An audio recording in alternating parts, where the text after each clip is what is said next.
Good afternoon. Fellow Kenyans, welcome to our daily update on the status of coronavirus in the country. Since the outbreak of this Covid-19 pandemic, the government has continued to muster and deploy resources to secure the safety and well-being of Kenyans.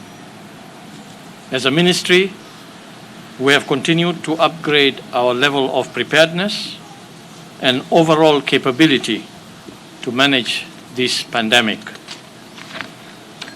Our collective effort as a people has contributed to successes that we are currently witnessing.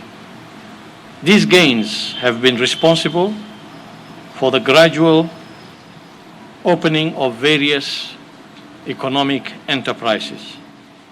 I want to take this opportunity to thank everybody, individual or corporate entities, for their cooperation and collaboration as well as contribution in this fight. To effectively deal with the pandemic, the government initiated several programs. One such program is the National Hygiene Initiative that targeted COVID-19 by improving hygiene standards within our neighborhoods and environment. At the same time, the program aimed at empowering economically the youth who have been impacted negatively by the pandemic and the measures placed upon them as a result. I want to thank the young people who have enrolled into this program for the work they have done so far. Many areas in our neighborhood have been cleared and blocked drainage systems have been opened. However, even as we acknowledge the good work by our youth in this program,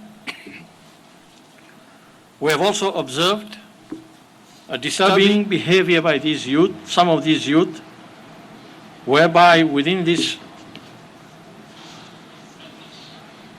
some of them are forcefully demanding money from individuals within the neighborhoods that they are cleaning.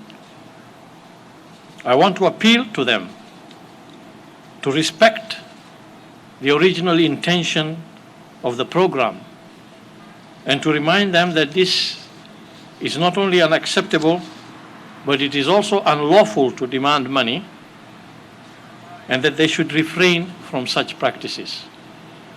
I want to appeal to this youth that each and every one of us must put our right foot forward, and we must do what we can to contribute to this fight, rather than do things that will mar the experiences of combating this fight. I am equally concerned about the youth who are harassing and robbing commuters under the pretext that such commuters are not wearing masks or are not observing social distancing. I think that youth are concerned about these adherence of these measures is a good thing, but they must work within their limit. They cannot act as police and enforce some of these things. They can encourage the citizenry on observing these measures and adhering to these measures, but they would be going too far when they start harassing and robbing commuters under the pretext that they are enforcing the measures that the government has put in place. I want to remind our young people that they are the ones who should lead this fight from the front by example and proper example and in the right way. Should they continue to behave in this manner, we run the risk of lowering the level of compliance which has the potential to negate the gains that we have made so far. We have also observed that some businesses operating within areas where movement has been restricted, and we know that these are the counties in the coast and northeastern region, and localities within the cities of Nairobi and Mombasa. These businesses within these areas are taking advantage of the situation by hiking prices of commodities and other essential goods that they are selling. This is totally immoral, and it is very shameful if we as Kenyans take advantage of a bad situation to profiteer from it. Indeed, we are in hard times. Many activities have been stopped. Gainful economic activities are suffering.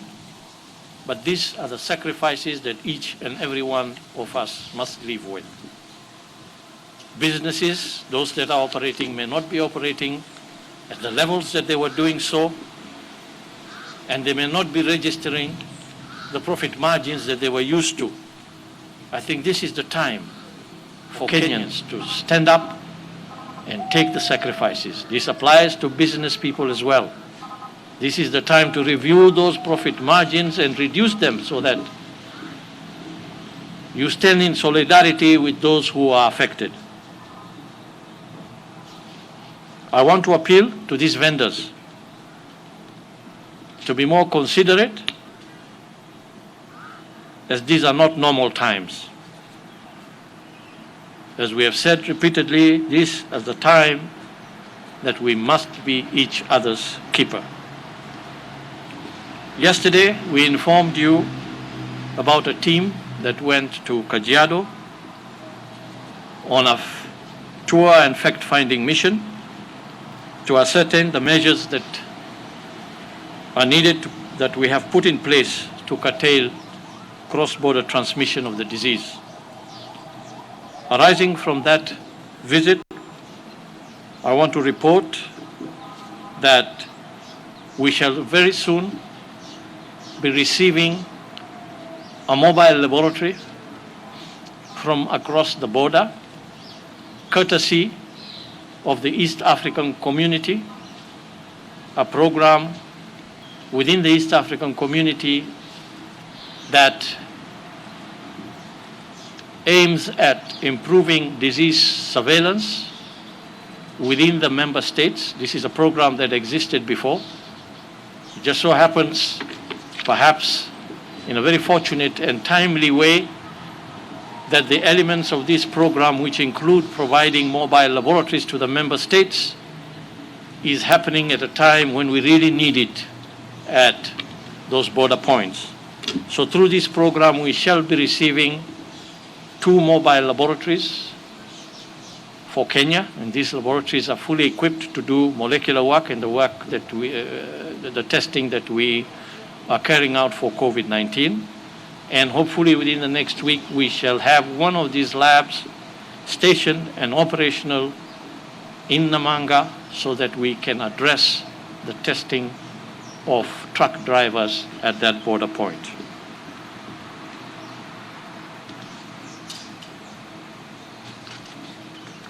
This facility will be key in surveillance and monitoring of the virus in this region. This is an area that we have now classified as a high risk based on COVID-19 positive cases detected at border crossing points. In our last update yesterday, we informed you of the need to continue with our vigilance. We must observe the containment measures in order to bring the numbers down. I appeal and repeat again that adhering to the measures that have been put in place, which include the personal hygiene measures of hand washing, wearing masks, keeping social and physical distance, observing the curfew, and staying home unless essential are very important in breaking the cycle of transmission. And we cannot tire from this exercise, because if we tire or if we become complacent and let our guard down, the virus will overtake us. So I appeal to fellow Kenyans, please let us observe all of these measures. It disturbs us when we see life seemingly appearing to be normal back to the times, the pre-COVID time. As we have said before, these are not normal times. And we really need to observe these measures. I now report on the findings of our lab testing over the last 24 hours, where we have tested 1,516 samples, which brings the total number of samples tested so far to 35,432. Of the samples tested today, 22 have tested positive for coronavirus. 21 of these are Kenyans, and one is a Uganda national. The youngest is 20 years old, while the oldest is 81 years old. 17 are male and 5 are female. We also collected and tested samples from truck drivers from Tanzania at the Namanga border point on the Tanzanian side. 25 of these samples tested positive for coronavirus. 23 of these are Tanzanians, one a Rwanda national, and one a Uganda national. As I mentioned yesterday, we do this testing on the other side, but those truck drivers remain on the Tanzanian side of the border on Tanzanian soil. The 22 positive cases detected in the country are distributed as follows: 10 cases from Nairobi, 8 from Mombasa, 3 from Kajiado, and 1 from Bomet. This brings the total number of those who have tested positive so far to 737. You will note that Bomet now joins the rank of counties that have recorded a positive COVID case. This brings to 20 the total number of counties so far affected. The spread of the positive cases by estates is as follows. In Nairobi, Embakasi has 4 cases, Kamkunji 3 cases, Kibra 2 cases, and Kenyatta National Hospital 1 case. In Mombasa, we have 7 cases from Vita, 1 from Nyali, and 1 from Nyali. In Kajiado, the 3 cases are all from Namanga. I would like to report today that we have discharged 22 people from the hospital. This now brings to 281 the total number of recoveries from COVID-19. We thank and honor our healthcare workers for their dedication and commitment in service delivery for us to achieve these recoveries. It always pains to announce a death, but this pandemic will claim lives. I sadly announce that today we have lost 4 patients to COVID-19, 3 here in Nairobi and 1 in Mombasa. This now brings to 40 the total number of those who have lost their lives from the COVID-19. Our heartfelt condolences go to the bereaved families and friends. Thank you.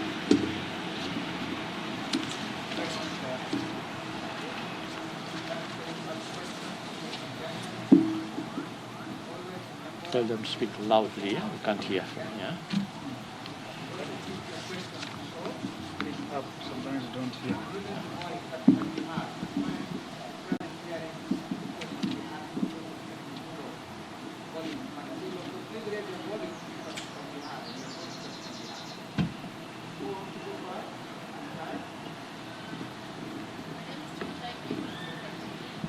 In a report presented to Parliament, the Health Committee, the National Assembly Health Committee, KEMRI is seeking 950 million shillings to buy reagents, to buy some of the equipment. To what extent is this sort of affecting your bid to carry out mass testing and even just to test?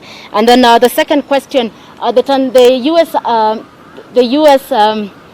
Embassy in Tanzania has raised concerns over the fact that the Tanzanian government is sort of keeping the numbers or sort of mumbled, is not coming out clearly. Already from what you've presented, the cases in the border are really rising. What is the Kenyan government doing to contain this, especially even with calls made to close the border?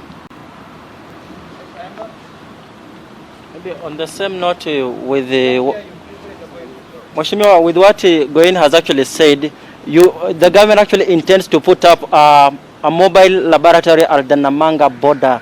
But this comes even with the Tanzanian government still hesitant or doubting about the existence of the coronavirus in their country.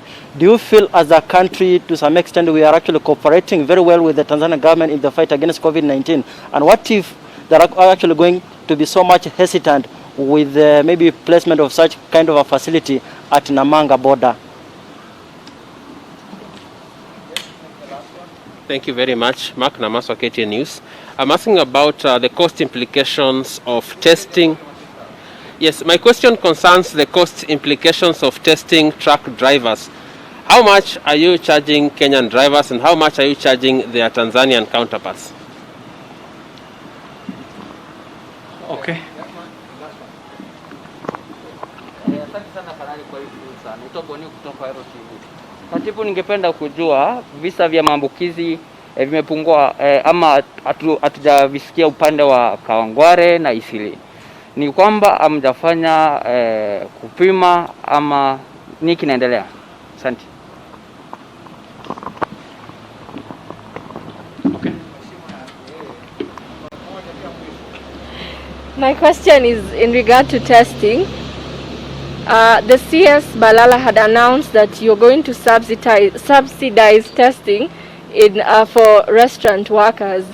A bunch of restaurant workers have tried to take their staff for testing and the 1,000 testing is not available. So perhaps you can let them know where they can find this or if it's not available at all at this time.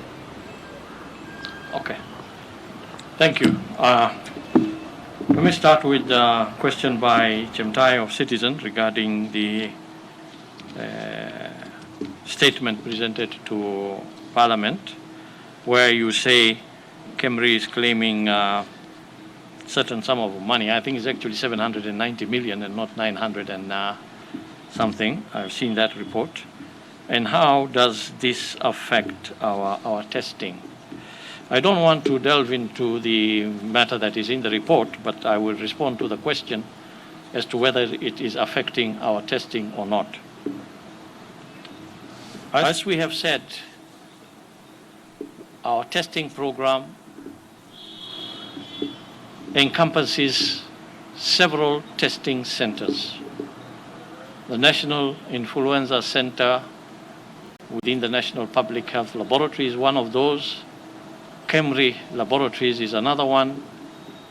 And we have several other testing facilities within our national referral hospitals, within our research institutions that are spread over the country, and within the laboratories of our collaborators who are working with us across the country.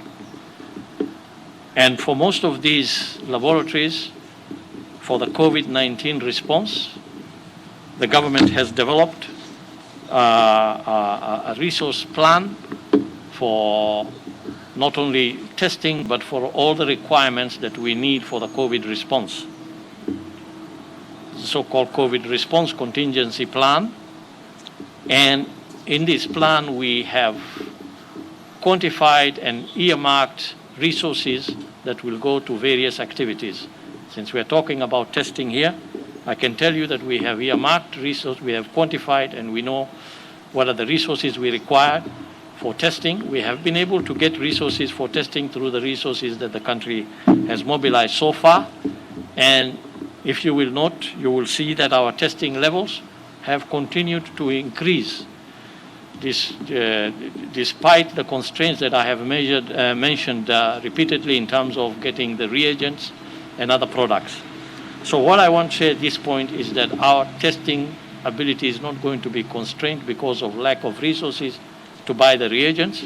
Rather, it will be a lack of being able to access the reagents.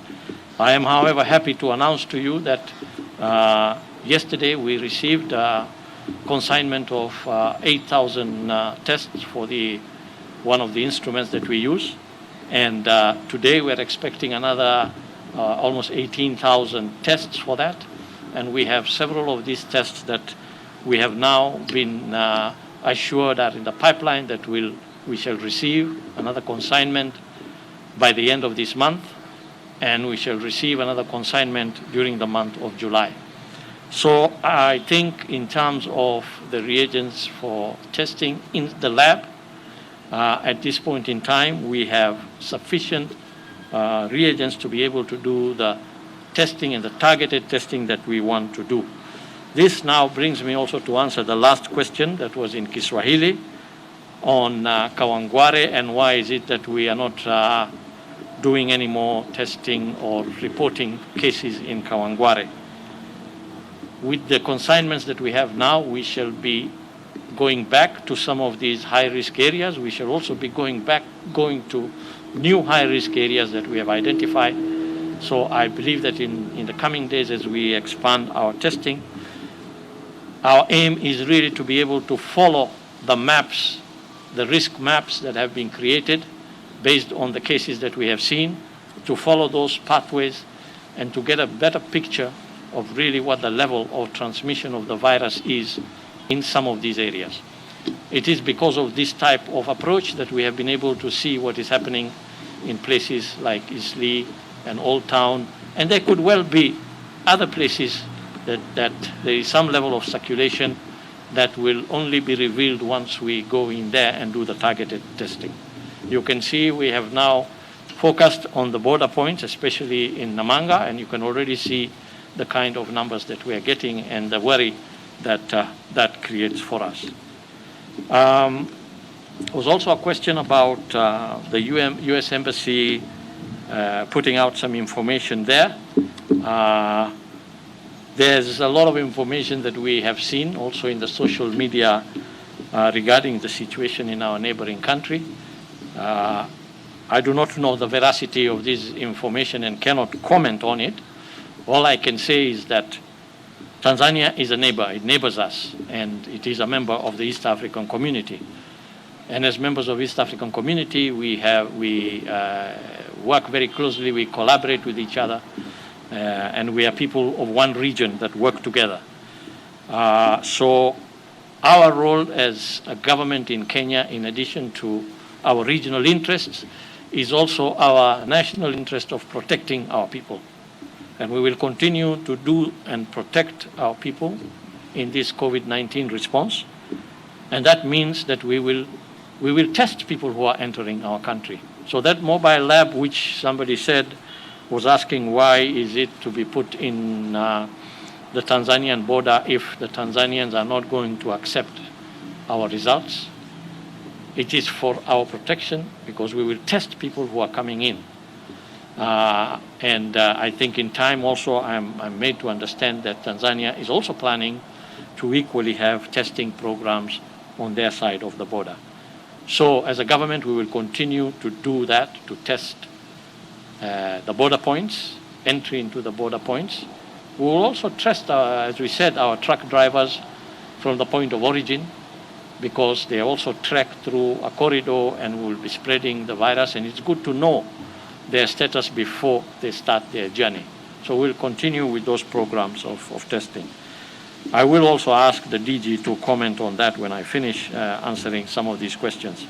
So I think I have responded to the testing and the issue about the mobile lab in Tanzania.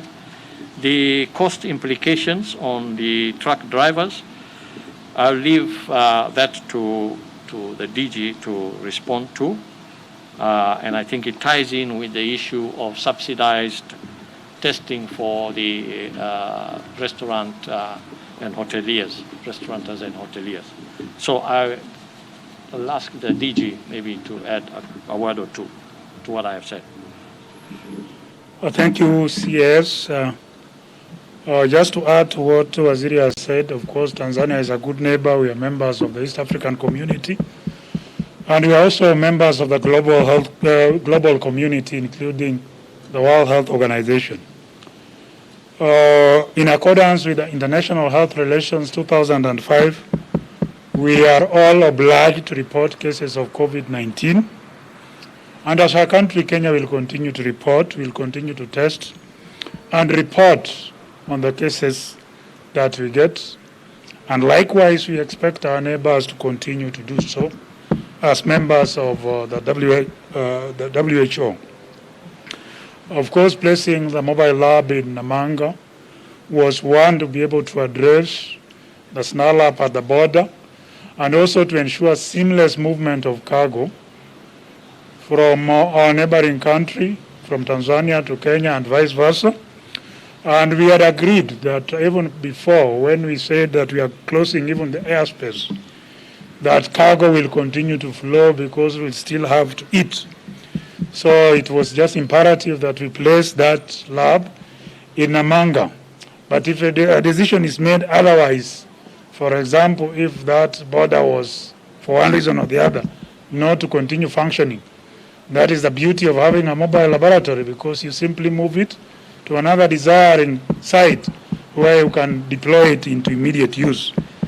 In terms of the testing for the restaurant workers, the hoteliers, and the truck drivers, we had agreed that as a committed government, this will be a subsidized rate of 1,000 shillings for both the truck drivers and the restaurant workers.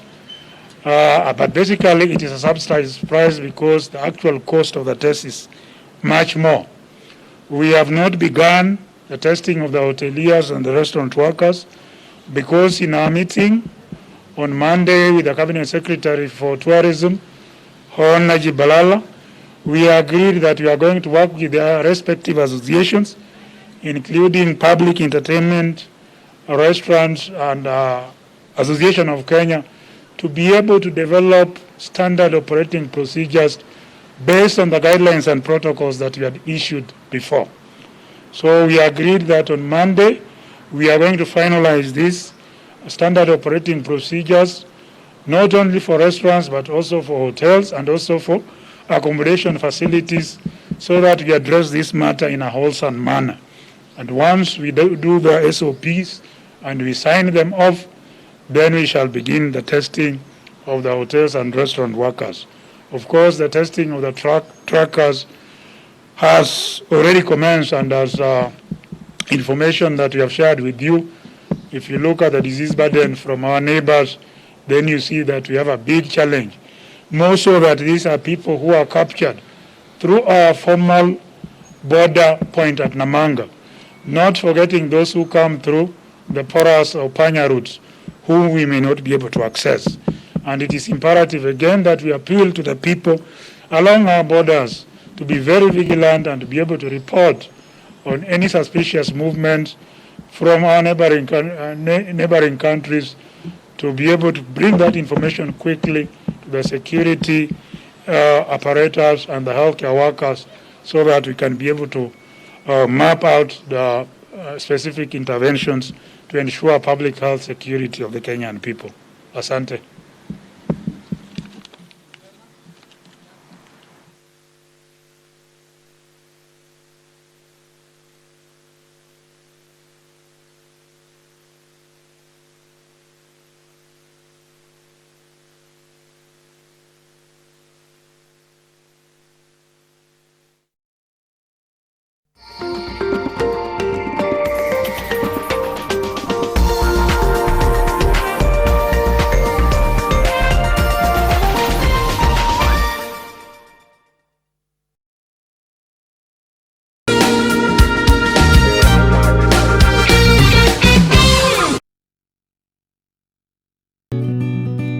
help women find independence by training them in fish farming. It's tough on my back, joints, and can cause headaches. Panadol Extra relieves multiple types of pain. If symptoms persist, seek medical advice. Coronavirus disease is now spreading within counties in Kenya, from person to person through contact with droplets when an uninfected person speaks, coughs or sneezes, or through touching contaminated surfaces and objects.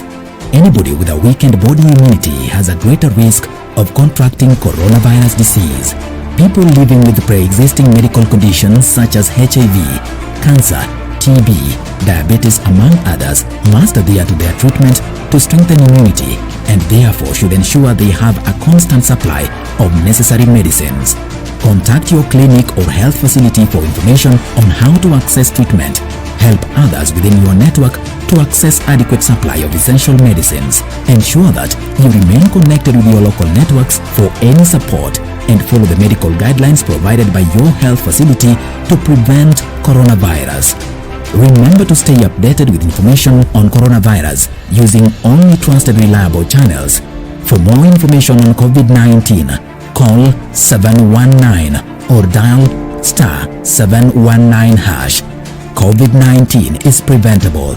Protect yourself, your family, and the community. This message has been brought to you by the Government of Kenya and its partners. To achieve great things in life, you must do little things every day, like the 1, 2, 3 with Colgate. 1, wake up. 2, brush up. 3, smile through your day with a fresh breath and strong tea. Smile through your day with a fresh breath and strong tea. Do the 1, 2, 3 with Colgate and give yourself a future to smell about. Je, maumivu ya kichwa na kukosesha amani? Kaluma Strong hutuliza maumivu ya kichwa, maumivu ya mwili na hata huondoa joto jingi mwilini. Kaluma Strong ina aspirin kama kiungo. Maumivu yakizidi, muone daktari. Basic protective measures as guided by the World Health Organization. Clean hands frequently with soap and clean water. Cover nose and mouth when coughing and sneezing with a tissue or flexed elbow. Avoid close contact 1 meter or 3 feet with anyone with cold or flu-like symptoms. If you have fever, cough and difficulty breathing, seek medical care early. Avoid raw or uncooked animal products. Help the world put an end to the spread of respiratory diseases by sharing this message with a friend. Message brought to you by Sour Herbal Family Bath Soap. Selena! Toto, where's mommy? Today's a toilet day. What? Oh. Selena! Toilet day? Tomorrow we're hosting a party and it's a matter of my reputation. It's a toilet, not a white shirt. Even if you spend your entire day cleaning with bleach and detergent, it still won't be party ready. Impossible. Challenge. Harpic 10X. Even if you use bleach and detergent 10 times, they won't give you the same sparkling clean toilet that Harpic 10X will give you. Wow! Harpic 10X. Harpic, Kenya's #1 toilet cleaner.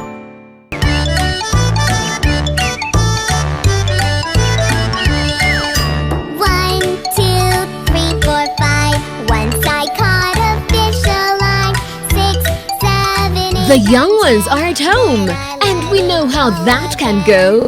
Don't worry, we've got you. A lesson will be learned. -3 times -4. They can have fun as they learn on NTV.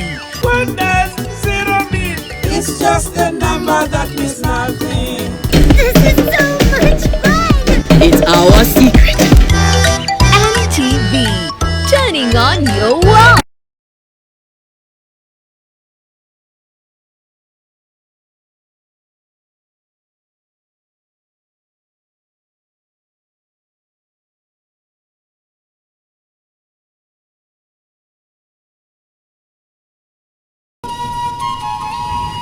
In the early morning of August 6, 1985, Robert Stanley Matano arrived at the Nairobi railway station only to be greeted by newspaper headlines that announced that he was no longer Minister for Information and Broadcasting. President Daniel Arap Moi had dropped him from the cabinet. All those years, Matano had had the opportunity to enrich himself like most of his colleagues in the government. He hadn't. As he put it later after retiring to his farm in Mazeras, "You cannot serve two masters. I served politics and my people. I did not have time to serve myself." On the whole, Robert was a decent gentleman. That alone would endear him to many young Kenyans wishing to be in politics. This is the time to make sure every table in Kenya has food on it. Dial *126# to transfer your bonga points now so they can buy food and necessities at any outlet with a Lipa na M-Pesa till. Safaricom is for you. I'm Ryan Muirure, and I was brought up as Ruth Wangui, and everyone waited for me to be a girl. I was happy, expecting a boy. Now, the 2019 population census revealed that there are over 1,500 intersex persons in the country. When you go to the toilet, they all want to see if you squat or stand. The stigma is real, so that's why if you survive not to be killed, you kill yourself. Find out what exactly is intersex persons, and especially the medical bit of it.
Mind-blowing music and entertainment. Just move to NTV.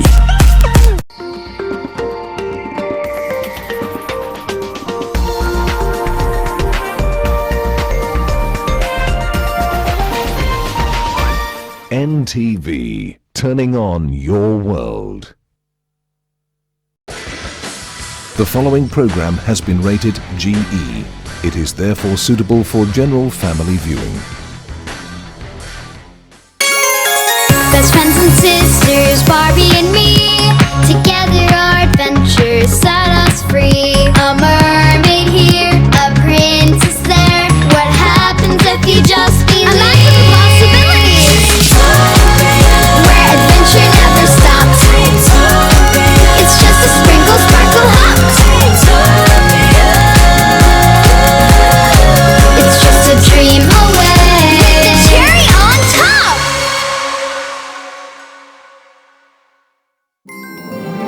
Fancy Cheese Fiasco, a story about honesty. 我饿了，我饿了，吃点心。 Hi, Chels. 吃点心. A snack does sound good. Aw, you're using the world's greatest sister mug I gave you. Of course. It's only my favorite mug ever. Be right back. Getting some snacks. Catch! Sorry, honey. You know we're not supposed to play ball in the house. Come on, Chelsea. Over here. Well...